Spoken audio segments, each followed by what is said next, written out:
రణభూమిని ఎక్కించుకుంటూ ధీరుడు వచ్చాడంతే. హీరోయిన్ అంతగా లేదు, సాంగ్ లేపేశారు, అన్ని లేపేశారు. బ్రదర్ సెంటిమెంట్ అయితే చంపేశాడు. సత్యదేవ్ కొన్ని షార్ట్స్ కొండనే డామినేట్ చేశాడు. సినిమా మాటకు బ్లాక్ బస్టర్ అంతే. సినిమాలో ఎమోషన్, బీజేపీ అనిరుద్ధ్ బక్కోడు వాయించేశాడు. మా బక్కోడు కదా, మన బక్కోడు. ఇక్కడ నుంచి మన బక్కోడు, మన టాలీవుడ్ కి బక్కోడు అంతే.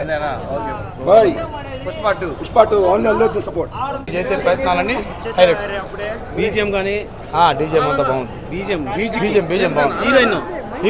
హీరోయిన్ ఏం లేదు, సోల్ హీరోయిన్ ఓకేనా? బాగానే ఉంది, ఒకసారి చూడొచ్చు. మూవీ మాత్రం సూపర్ ఉంది బ్రో. పార్ట్ 2 ఉంది, వచ్చేయండి. సూపర్ ఉందిరా సినిమా. బక్కోడు మాత్రం అదరగొట్టాడు బ్రో, అంతే. బక్కోడు మాత్రం అదరగొట్టాడు సినిమా. స్టోరీ బాగుంది బ్రో, హీరో యాక్టింగ్ బాగలేదన్న. ప్రాణం పెట్టాడు. బాగుంది. బాగుంది.